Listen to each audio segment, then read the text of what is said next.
বন্ধু, কৃত্রিম বুদ্ধিমত্তা বা এআই কি কোরআন ও হাদিসে কিছু বলা আছে? আজকের যুগে সবচেয়ে আলোচিত এই প্রযুক্তি নিয়ে ইসলাম কি দৃষ্টিভঙ্গি দেয়, আসুন জেনে নিই।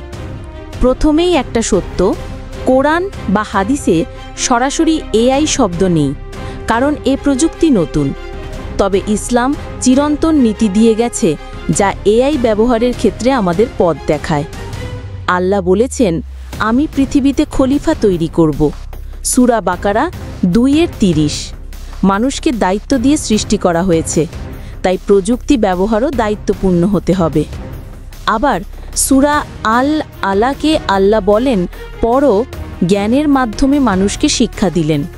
জ্ঞান অর্জন করা ইবাদতের মতোই গুরুত্বপূর্ণ, কিন্তু সেই জ্ঞান যেন কল্যাণে ব্যবহৃত হয়। হাদিসে এসেছে, কর্মগুলো নিয়তের উপর নির্ভর করে। এআই দিয়ে কাজ করলে আমাদের উদ্দেশ্য যদি ভালো হয় তবে তা উপকারী, আর খারাপ হলে গুনাহ। আরেকটি মূলনীতি হলো, কোনো ক্ষতি করো না, ক্ষতির শিকার হয়েও না। তাই এআই দিয়ে ভুয়া ছবি বানানো, মানুষের গোপনীয়তা নষ্ট করা, প্রতারণা করা ইসলামে নিষিদ্ধ।